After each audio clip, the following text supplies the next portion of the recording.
This story comes from Arizona, and I've been meaning to do a story like this to demonstrate how Immigration's Customs and Enforcement, or better known as ICE, abuses undocumented people, but especially those with mental illnesses. And the headline from AZ Central is, he was diagnosed with schizophrenia in ICE custody. A decade later, he's stuck in the legal system. And this absolutely insane story is about 29-year-old Marlon Campos-Osuna, and ICE has been trying to get this guy to stand trial for an assault on an employee at the La Palma Correctional Center. This man had been arrested multiple times and had been detained multiple times. And it turns out that earlier, he simply did not speak English, so he didn't understand that these cops were harassing him and engaging in unconstitutional conduct. And you would think that since this man is diagnosed with schizophrenia and bipolar disorder when he was just 19 years old, that ICE and the US government would focus on this man's treatment. But instead, 10 years later, he is facing a hearing to determine competency for an assault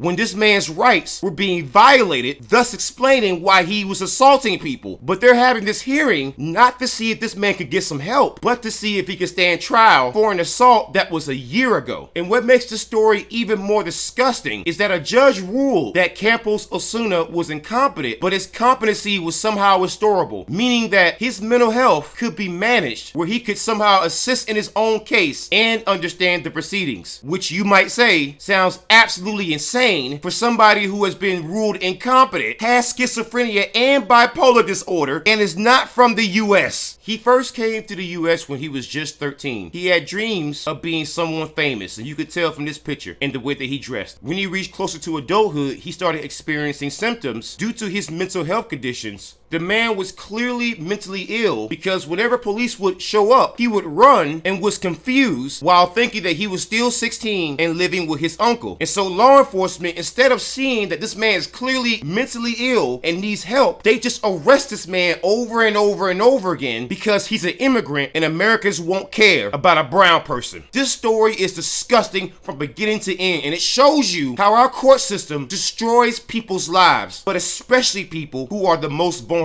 Thanks for watching. If you would like more deep dive content, please go subscribe to my YouTube channel. And if you want more shorter content, you can check out my TikTok. Make sure to like, comment, subscribe, and follow. But most importantly, make sure you share the content with everyone that you know so that we can hold cops accountable. Until next time, horns up, peace out, good night, and good luck.